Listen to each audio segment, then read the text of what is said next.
Welcome to our online wreath making class, and this is a video tutorial that's going to be sent home with our homemade wreath kits.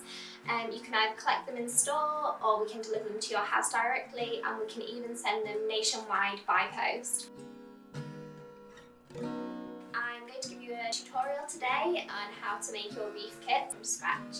By the end of it you should have a lovely, gorgeous, festive wreath hang on your front door. Included in your home wreath kits will be a traditional straw wreath base, some lovely pine cones, cinnamon sticks, ornaments, some mossing pins, a binding wire, and lots of greenery and foliage. We also have some natural decorations like cotton and seeds, which will also be included in some of the kits. A ribbon to finish off your wreath once it's ready. All you'll need is a nice pair of scissors, something like this. Gardening scissors will do fine. Before you get started with your wreath, prepare your foliage. There's different mixed types of foliage that we'll send with you, and we have some gorgeous different types of spruce, something like this, and we have eucalyptus, which is always everybody's favourite at this time of year. And what I'd recommend probably is a hand-length branch to attach to your wreath. This is a good guide, it gives you a really luscious mixed wreath and lots of textures. All the different types of foliage, you might just have different lengths. So just go through and before you get going and just cut lots of little bits so that you have some nice branches there to attach to your wreath. To begin with, we're going to get our straw wreath. This is the most traditional straw wreath. It does have a back side which is flat and a curved side which is the top. So you want to work with your wreath down on the table, the flat side onto the table. You need to get your binding wire. To start with, what you need to do is just pop your real wire in the back of your straw wreath and just bind it round a few times just to get a secure fixture. You just need to do this maybe 3 or 4 times, pulling it quite tight as you go along. You will find it easier if you work with the binding point towards you rather than reaching over to the other side. It's just a bit easier if you work closer to yourself, you can see what's going on. So this is my starting point where I've binded on my wire. I'm going to pick a mixed bunch of foliage just to get started. I'm going to pop my first bunch on the top and start binding around, wrapping maybe once or twice just to get a strong fixture there. I also want to go on the inside of my wreath, just to cover the inside here. You can see there's a little bald spot. Get your little branch there, just one will do, and pop it on that side. And I'm also going to do that on the outside as well, just to cover the outside base. So at my next point, I'm going to bind, again, mixed foliage. Doesn't really matter if it's not the same as the previous one, but I'm going to work going clockwise round my wreath. That's actually anti-clockwise.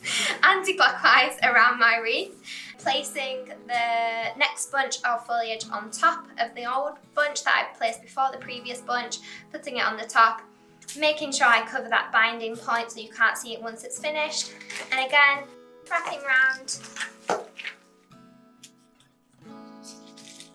If you want quite a symmetrical, uniform wreath, I'd recommend going spruce, conifer.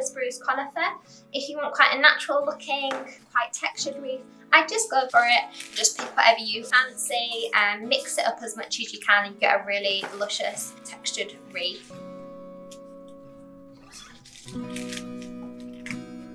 As you can see, my wreath's building up nicely now, lots of lovely textures, and the smell is amazing. I'm sure you'll find that when you're cutting your spruce as well at home.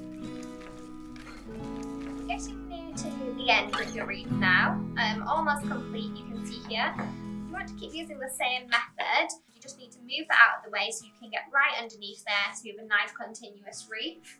I'm just carrying working on top, trying not to catch this foliage on the start where I started, my start point. Try not to catch that in the binding wire as you go around, because then you'll end up with a really flat point, which is not what you want.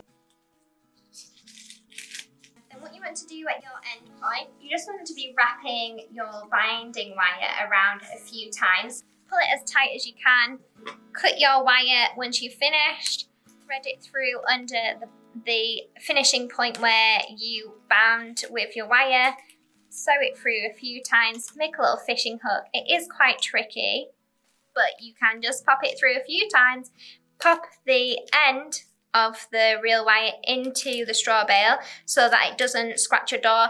Push it in firmly and you'll have a nice strong fixture there to finish off your wreath. You may have a little bald spot like this as you go around. All you need to do is get one of these mossing pins that we've provided for you. Grab a little bit of your greenery just to cover the spot. Hook over your mossing pin just to secure that into your bald spot and just pop it straight into your wreath. And there's your bald spot covered up there. Once your wreath is finished, you'll end up with something like this. A nice, luscious, mixed foliage wreath with all your foliage going the same direction. You might end up with a top and a bottom. Usually the top point is where your binding finish was. And this is usually where I'd recommend to put the bow, just to cover that area. Or you can also put it at the bottom or wherever you like. I'm now going to show you a few techniques on how to attach your decorations. So something like pine cone, you want to use your straight binding wires, pop in the end of the pine cone, roughly about halfway to the end, twist it around so that you have a mossing wire shape, and then you can put it straight into your wreath. Listen for a nice crunch, and then your pine cone is nicely fixed. Lemon slices or fruit slices that we've provided for you, simply get the mossing pin, pop it through both or singly if you like, pop it into your wreath.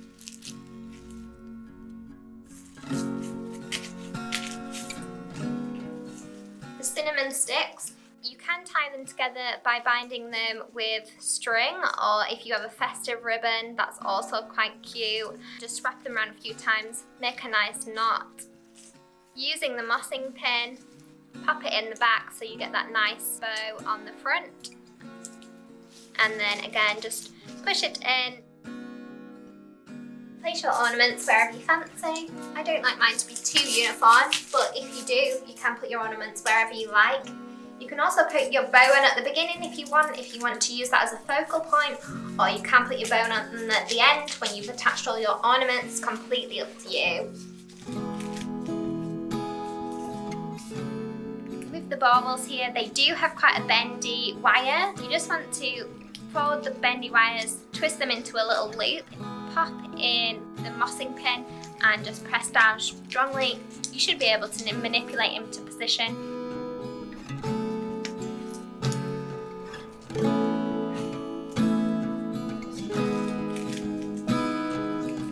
So when you've finished attaching your ornaments, you should end up with something like this. All your ornaments beautifully attached. Give it a nice shake just to make sure nothing falls off. You don't want your ornaments falling off when they're on your front door.